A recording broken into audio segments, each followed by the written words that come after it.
देखिए question number 17 है, इसमें बोल रहा है let A be a non singular square matrix. एक मैट्रिक्स है ए, यह नॉन सिंगुलर है और स्क्वायर मैट्रिक्स है। स्क्वायर मैट्रिक्स में रो कॉलम बराबर होता है और नॉन सिंगुलर जिसका डिटरमिनेंट का वैल्यू 0 के बराबर नहीं होता है उसको हम लोग नॉन सिंगुलर कहते हैं, जैसा कि हम पहले ही बता चुके हैं, ठीक है ना।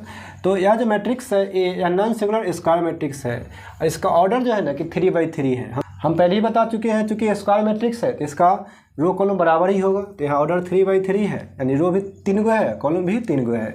तो इसमें हमको निकालना है कि एडजॉइंट ए का जो मॉड है यह किसके बराबर होगा, इज इक्वल टू, है ना, किसके बराबर होगा।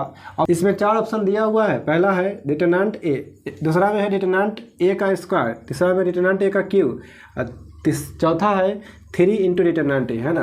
तो सबसे पहले हम लोग क्या करते हैं ना कि देखिए मैट्रिक्स ए जो है ना इसका ऑर्डर क्या दिया हुआ है, तो ऑर्डर है 3/3, ठीक है ना।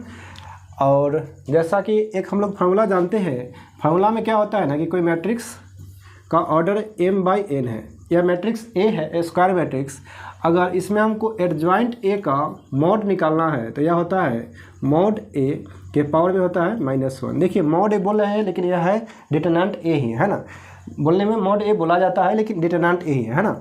अब देखिए यहाँ जो है ना कि इस फार्मूला पर अगर इसको बैठाएंगे तो एडजॉइंट ए का जो मॉड है यह क्या हो जाएगा। देखिए एम के जगह पर यहाँ 3 है तो यहाँ मॉड ए, और यहाँ एम के जगह पर 3 रखेंगे तो 3 और माइनस में है 1 तो यहाँ 1 हो जाएगा।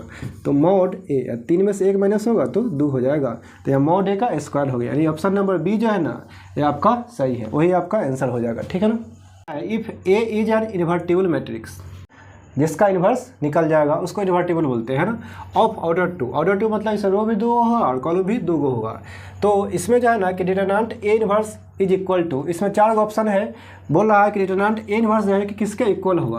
पहला है डिटरमिनेंट ए, दूसरा है 1/डिटरमिनेंट ए, तीसरा है सी नंबर में 1 और चौथा है डी नंबर में 0। तो इसका जो आंसर है यह बी हो जाएगा, यानी डिटरमिनेंट ए इन्वर्स जो है ना कि 1/डिटरमिनेंट ए के बराबर होगा, ठीक है ना।